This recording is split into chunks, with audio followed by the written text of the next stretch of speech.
तो फिर से स्वागत है आपका दोस्तों इंजीनियर्स का अड्डा पे। तो आज मैं लेकर आ चुका हूं आप लोगों के लिए आर्टिफिशियल इंटेलिजेंस की प्लेलिस्ट की और एक वीडियो। ये वीडियो होने वाली है 5th lecture of the playlist artificial intelligence. आज हम लोग बात करने वाले एक बहुत ही इंपॉर्टेंट टॉपिक के ऊपर जिसका नाम है प्रॉब्लम स्पेस एंड सर्च। तो पहले मैं डिस्कस करूंगा प्रॉब्लम स्पेस क्या होता है, इसके क्या क्या टेक्निक्स है, क्या इसके अंदर है एक्चुअली में, और उसके बाद बताऊंगा सर्च के बारे में। तो सिस्टमैटिक वे फॉलो करते हुए हम लोग शुरू करेंगे। तो अगर आप लोग मेरे चैनल में पहली बार आए हैं तो इस चैनल को सब्सक्राइब कीजिएगा, इस वीडियो को लाइक कीजिएगा और अपने फ्रेंड्स के साथ शेयर भी कीजिएगा। तो चलिए we roll into our intro.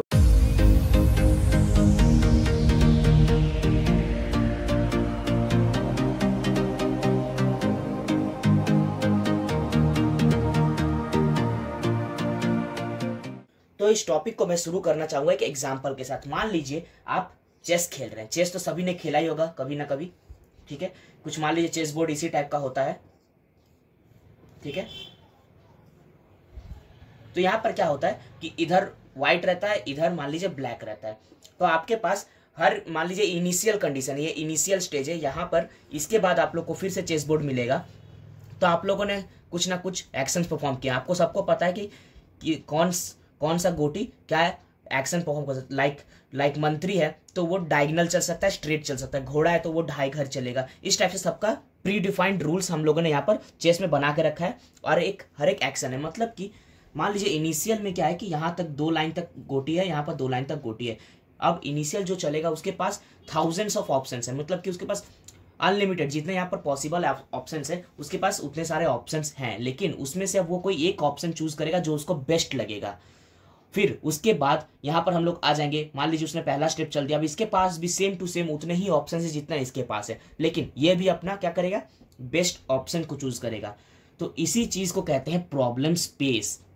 आप लोग इस एग्जांपल से याद रख सकते हैं कि प्रॉब्लम स्पेस क्या होता है। प्रॉब्लम स्पेस होता है कि entire set of possible states, means set of possible states, set of possible states. यहां पर क्या था, सेट ऑफ पॉसिबल स्टेट्स। मान लीजिए यहां पर मेरा सिपाही है, सिपाही क्या चल सकता है, डायगोनल चल सकता है। तो इस सिपाही का डायगोनल था ये, तो इसके पास पॉसिबल स्टेट क्या था, इसी तरफ था। इसी तरह सबके कुछ ना कुछ पॉसिबल स्टेट होंगे, तो उसी से हर पॉसिबल स्टेट्स को यहां पर डिफाइन कर लेना है। प्रॉब्लम स्पेस यही कहता है कि हमारे पास क्या क्या पॉसिबल स्टेट्स हैं और वहां पर जाने से हम लोग क्या क्या एक्शंस परफॉर्म कर सकते हैं और मुझे क्या मिलेगा, मीन्स एक्शन कैसे वहां पर कैसे पहुंचे और क्या क्या हमारे पास ऑप्शंस हैं।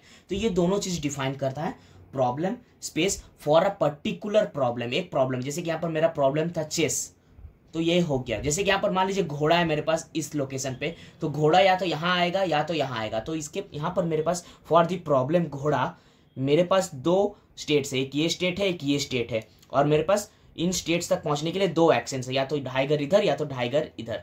तो ये होता है प्रॉब्लम स्पेस मोटा मोटी। इसके बाद इसमें पहला पॉइंट आता है इनिशियल स्टेप, इनिशियल स्टेप या फिर इनिशियल स्टेट।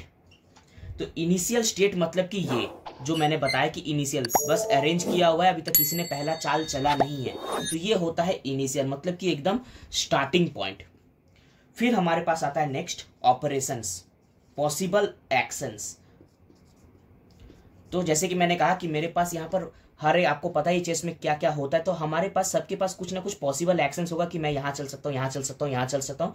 तो ये होता है। उसके बाद स्टार्ट करेगा, इनिशियल स्टेट देखेगा, अपना पॉसिबल एक्शंस को फाइंड करेगा। फिर वो देखेगा कि उसको गोल क्या है। यहाँ पर गोल तो एक ही है कि हम लोग को गेम जीतना है, तो ये अपना गोल को डिसाइड करेगा और उस अकॉर्डिंग अपना क्या करेगा, पाथ चूज करेगा कि वो गोल तक पहुंचने के लिए उसके पास कौन सा बेस्ट तरीका है। तो क्या होगा, एक इनिशियल स्टेज होगा। उसके बाद हम लोग देखेंगे कि इनिशियल स्टेज में क्या क्या प्रॉब्लम है, उस प्रॉब्लम को फाइंड करने के लिए क्या क्या मेरे पास सॉल्यूशंस हो सकते हैं, क्या क्या रास्ता हो सकता है उस प्रॉब्लम को फाइंड करने के लिए। उसके बाद है गोल स्टेट, यानी कि मेरे पास गोल क्या है उस गोल तक पहुंचने के लिए, और फिर हम लोग फाइनली पाथ अपना डिसाइड करते हैं। तो बस इतना ही था प्रॉब्लम स्पेस में। मैंने आप लोगों को समरी के तौर पर बता दिया। अगर आप लोगों को इसके बारे में जानना है कि लिखना कैसे, तो उसके लिए आप लोग मेरे नोट्स को एक्सेस कर सकते हैं। नोट्स का लिंक आपको डिस्क्रिप्शन बॉक्स में मिल जाएगा, जो कि बिल्कुल फ्री है। तो आप लोग इसको अच्छे से देखकर अपना नोट्स प्रिपेयर कर लीजिएगा।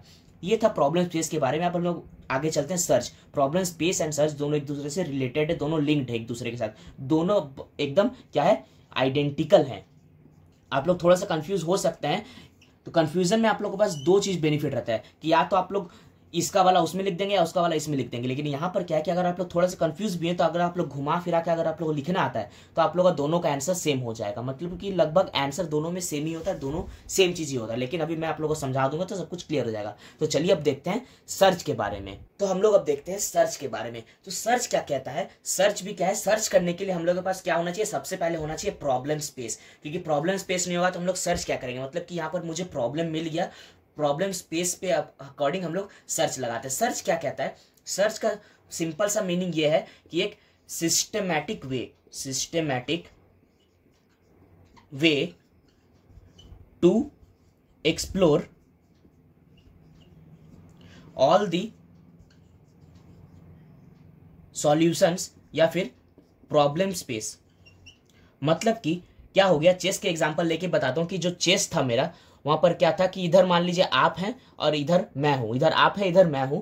तो पहला दान आपका है, मान लीजिए आपने व्हाइट लिया है, मेरा ब्लैक है, तो हमेशा व्हाइट पहले चलता है। तो मान लीजिए आपका है, लेकिन मैं कहूंगा कि नहीं मुझे पहले चलना है, तो ठीक है भाई चलो तुमको दान दिया, तुम चलो। लेकिन अब मैं बोलूंगा कि मुझे लगातार 3 दान चलना है, तो ये सिस्टमैटिक तरीका नहीं हुआ।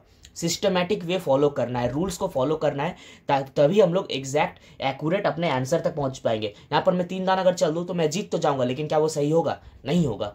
तो इसीलिए मुझे ये गलत आंसर देगा, मैं डिस्क्वालीफाई हो जाऊंगा। तो वही ये कहता है सर्च टेक्निक, क्या कहता है कि systematic way to explore the problem space is called searching. इसमें क्या कह रहा था, इसमें हम लोग क्या करते हैं, एग्जामिन करते हैं पूरा, एग्जामिन क्या करते हैं, डिफरेंट स्टेट्स। मतलब कि अब चेस के एग्जांपल से मैं आप लोग को बताता हूं फिर से, ताकि आप लोग का कॉन्सेप्ट एकदम क्लियर हो।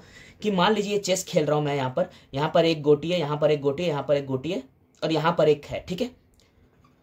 तो क्या होगा कि मान लीजिए ये मैं पीछे चलूँ, यहाँ पर इसको अगर मैं आगे चलूँ तो यहाँ पर मेरे पास ये ऑप्शन है, ये एक जगह है, ये एक जगह चलने के लिए, यहाँ एक जगह है, यहाँ एक जगह है, ठीक है। और ये मुझे चलना है, तो ये अगर मैं ये इधर चलता हूँ तो इधर से ये मुझे मार देगा या फिर ये मार देगा, इधर चलता हूँ तो ये मार देगा, ये मार देगा, पीछे चलता हूँ तो मुझे कोई नहीं मार पाएगा, ठीक है। ये सब सैनिकी है मान लीजिए, तो मुझे कोई नहीं मार पाएगा। लेकिन मेरे पास स्टेट्स क्या क्या है, यहाँ पर 4 स्टेट्स पॉसिबल सॉल्यूशन है, मेरे पास 4 स्टेट्स है।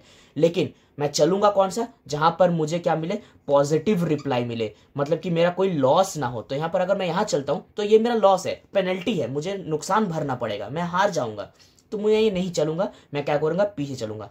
तो इसी को हम लोग क्या कहते हैं, एग्जामिन डिफरेंट स्टेट्स। स्टेट्स को एग्जामिन करना है और जो बेस्ट सॉल्यूशन है वहां तक हम लोग को सर्च करके पहुंचना है। यहाँ पर क्या है, एक सर्चिंग ही है, हम लोग यहाँ पर सर्च कर रहे हैं कि कौन सा स्टेट हम लोग के लिए बेस्ट है।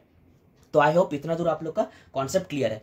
अब आप लोगों ने, अगर आप लोग कंप्यूटर के स्टूडेंट्स हैं तो आप लोगों ने डीएसए तो पढ़ा ही होगा कभी ना कभी, ये एकदम कोर सब्जेक्ट है हमारे कंप्यूटर ब्रांच का। तो यहाँ पर हम लोगों ने बहुत सारे टेक्निक्स पढ़े थे, लाइक बीएफएस, डीएफएस। तो ये सब कुछ टेक्निक है सर्चिंग का ही। सर्चिंग जो कॉन्सेप्ट है, टॉपिक है, वो बीएफएस डीएफएस के अंदर ही आता है। और आप लोग को पता होना चाहिए कि हम लोग जो एआई में एल्गोरिदम्स वगैरह यूज करते हैं वो बीएफएस डीएफएस वहां के उसके अंदर बीएफएस डीएफएस एल्गोरिदम रहता ही रहता है, हम लोग यूज करते ही हैं। बीएफएस में क्या होता है, हम लोग ब्रेथ वाइज सर्च करते हैं, और डीएफएस में क्या होता है, हम लोग डेप्थ वाइज सर्च करते हैं। एक लाइन को पकड़ लेते, एक लाइन को ऐसे चलते जाएंगे, यहां से बेस्ट सॉल्यूशन निकालेंगे, इस तरह से होता है।